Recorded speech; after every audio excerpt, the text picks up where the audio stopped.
지난 4월 1일에 제가 이렇게 수요 기도회 설교에 강단에 서서 AI 발전으로 인해서 산업이 많이 바뀌게 되었고, 그 중에서 사양가 없어지는 그런 추세의 사업도 있는데, 그 중에서 번역 업체를 운영하시는 그런 우리 교인 분 이야기를 나눴었습니다. 그러니까 AI가 너무 발전하다 보니까 자동으로 다 번역을 해주니까 이 번역 회사를 운영하시는 분이 힘들어지신 거죠. 그래서 이 자기 사업만 생각하면 숨이 안 쉬어져서 은혜 채플에 와서 기도하고 가실 때마다 저한테 목사님, 기도하고 나니까 조금이나마 숨이 좀 쉬어집니다 라고 카톡 보내는 성도님의 이야기를 다 기억하고 계시죠.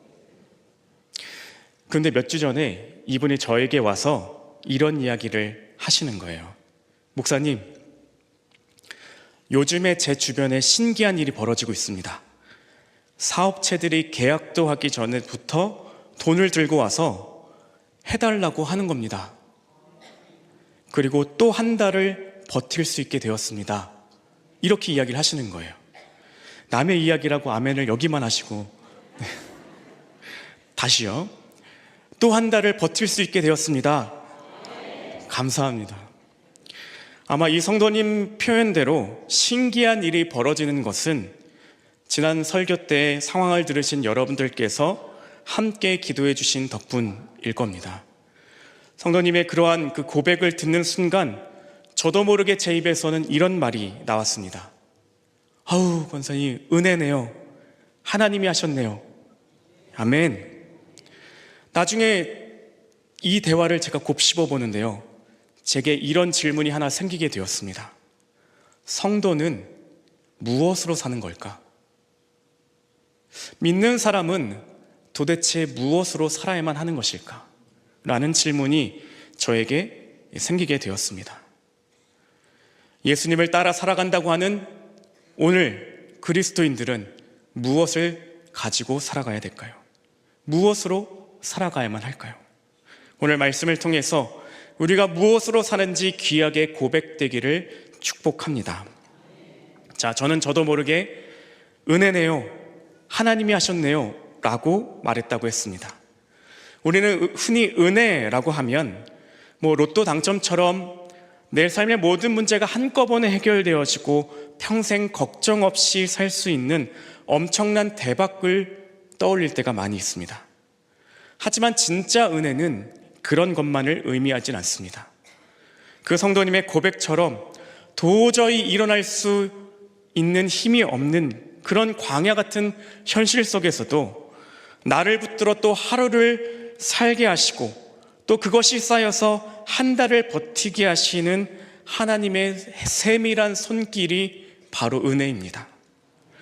오늘 본문으로 읽은 시편 20편은 전쟁이라는 죽음의 위기 앞에서 하는 기도를 담고 있습니다. 먼저 7절 말씀입니다. 어떤 사람은 병거, 어떤 사람은 말을 의지하나 우리는 여호와 우리 하나님의 이름을 자랑하리로다. 아멘. 다시 같이 읽어볼까요? 어떤 사람은 병거, 어떤 사람은 말을 의지하나 우리는 여호와 우리 하나님의 이름을 자랑하리로다. 아멘. 이 말씀 가운데 병거와 말은 그때 당시 군사력을 의미했습니다. 당시 고대 사회에서 인간이 가질 수 있는 최고의 무기, 최고의 자본, 힘을 의미하는 것이 이 말과 병거였습니다. 그러니까 객관적인 전쟁의 승패는 이 병거의 숫자, 말의 숫자에 달려있다고 해도 과언이 아닌 때였습니다. 그런데 반면에 이스라엘은 이러한 군사력을 갖고 있지 않았죠. 그러니 적대국들은 당연히 자신들이 이길 것이다 라고 생각하고 그것을 의지하는 모습을 보이고 있는 것이죠. 여기서 말하는 말과 병거, 이것을 오늘날로 치면 어떤 의미가 될까요?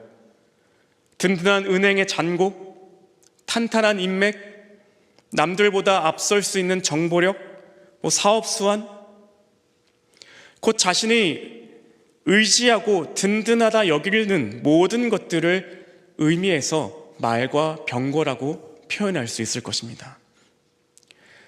세상은 말과 병거가 잘 준비되어서 일이 잘 풀리게 되면 이렇게 말을 합니다. 아, 이번에 타이밍 좋았다. 운이 정말 좋았다.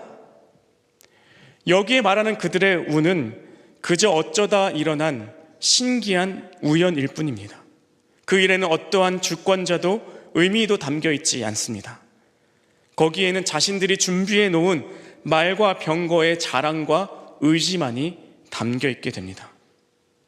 그런데 성도는 다릅니다.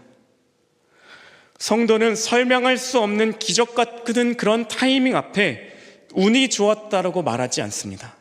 성도는 바로 이러한 때에 하나님이 하셨습니다, 주님이 주셨습니다 고백하는 사람들입니다. 그래서 7절 후반절 다시 보면 이렇게 적혀 있죠. 우리는 여호와 우리 하나님의 이름을 자랑하리로다. 여호와 우리 하나님의 이름을 자랑하리로다.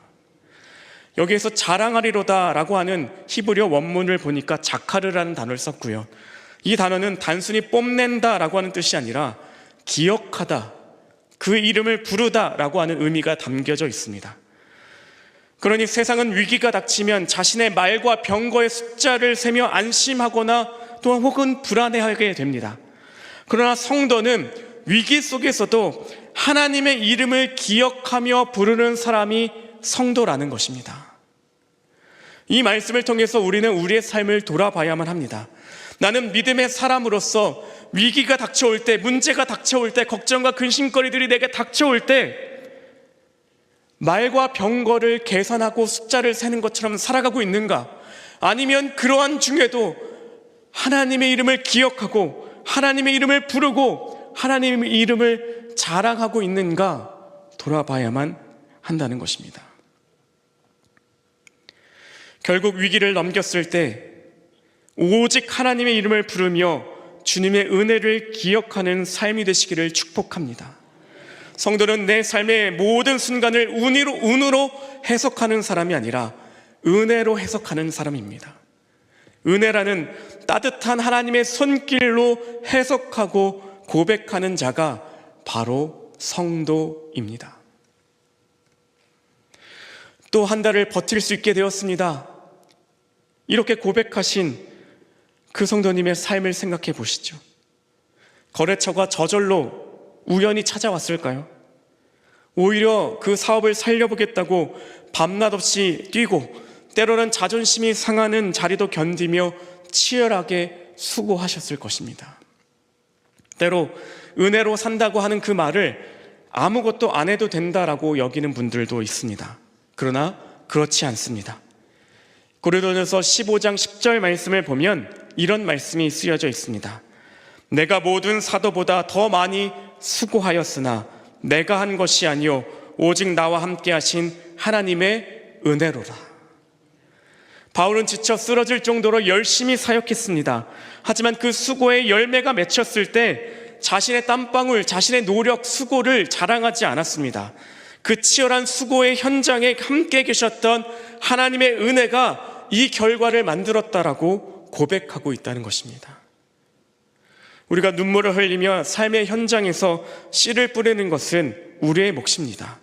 하지만 그 씨앗이 땅의 단단함을 뚫고 싹을 틔우고 그 거래처의 문을 열어주시는 결정적인 역사들은 하나님의 은혜로 가득하게 가능하게 됩니다. 여러분들이 오늘까지 지금까지 살아오시면서 삶의 구비구비를 넘어오지 않으셨습니까? 때로는 남에게 말하지 못할 아픔도 슬픔도 걱정과 근심도 다 넘어오지 않으셨습니까? 바로 그때 하나님은 여러분들을 하나님의 은혜로 함께 하셨습니다.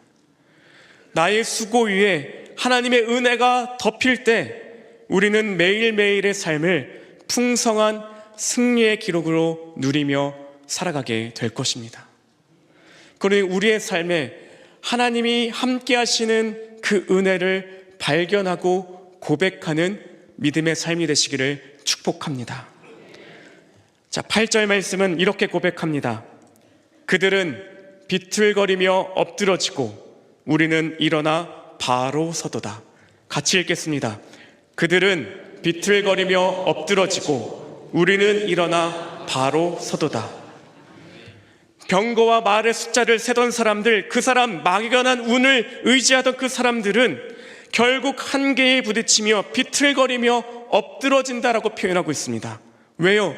인간의 힘은 영원하지 않기 때문입니다. 하지만 여호와의 이름을 부르며 은혜를 구하는 자들은 어떻게 됩니까? 일어나 바로 서도다. 일어나 바로 서도다. 이 바로 서도다에 해당하는 이 히브리어 원문도 우드라고 하는 단어를 쓰는데요, 단순히 서 있는 자세를 말하는 게 아니라 이런 의미가 있더라고요.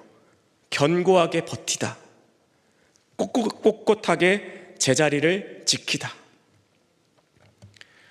무수히 많은 병과 말이 속절없이 엎어지는 그 험한 세상 속에서 우리가 무너지지 않고 제자리를 지키며 오늘을 살아내고 한 달을 견뎌내는 것은 우리의 능력이 좋아서가 아니라 하나님의 강력한 은혜 때문입니다. 출애굽한 이스라엘이 광야에서 먹었던 만나를 생각해 보시죠. 하나님은 그들에게 평생 먹을 식량을 한 번에 주지 않으셨습니다. 매일매일 그날 먹을 만큼의 식량, 곧 만나를 허락해 주셨습니다. 왜 그렇게 하셨을까요? 우리는 날마다 하나님의 은혜 없이는 살 수 없는 존재라고 하는 것을 알려주기 위함이었던 것입니다. 또 한 달을 버티게 되었습니다 라고 하는 고백은 우리가 이 시대의 만나를 경험하며 살고 있다는 증거의 말이기도 합니다. 흔히 말하는 대박이 터지지 않았을지라도, 모든 문제가 일시에 해결되지 않았을지라도 오늘을 버틸 수 있는 족한 은혜를 주시는 하나님, 그 일용한 은혜가 우리에게 있기에 우리는 이 세상 속에서도 다시 일어나 꼿꼿하게 제자리를 지킬 수 있는 믿음을 가진 자로 살아가게 되는 것입니다. 어찌 보면 하루하루를 버티고 있는 여러분, 꼿꼿하게 제자리에서 믿음으로 승리하고 계신 여러분, 여러분들의 삶 자체가 하나님의 위대한 은혜를 몸소 증명하고 계시는 분들입니다. 매일매일의 만나가 여러분과 저에게 계속해서 있기를 축복합니다. 그래서 우리가 매일매일 하루를 잘 살아내고, 그렇게 하루하루가 쌓여서 한 달을 버텨내고, 그 한 달 한 달이 모여서 1년을 버텨내고, 그 1년 1년이 모여서 평생을 은혜로 살아가시는 여러분과 제가 되기를 축복합니다. 여러분들의 그 숱한 위기와 고난 속에서도 하나님은 은혜로 우리와 함께 하셨습니다. 그러니 우리의 언어를, 우리의 삶을 회복하기를 축복합니다. 운이 좋았다라고 말하기보다 하나님이 하셨습니다. 하나님이 우리와 함께 하셨습니다. 하나님이 해결해 주셨습니다. 하나님이 주셨습니다. 고백하는 삶이 되시기를 축복합니다. 그래서 우리의 삶은 은혜로 살아가는 자가 되기를 축복합니다.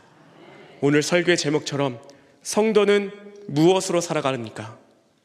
은혜로 살아가는 자들입니다. 능력을 넘어서 역사하시는 하나님, 나의 수고 위에 당신의 숨결을 불어넣어서 비틀거리지만 그래도 그 땅을 지키고 서 있을 수 있게 하시는 하나님의 은혜를 날마다 경험하며 살아가시기를 축복합니다.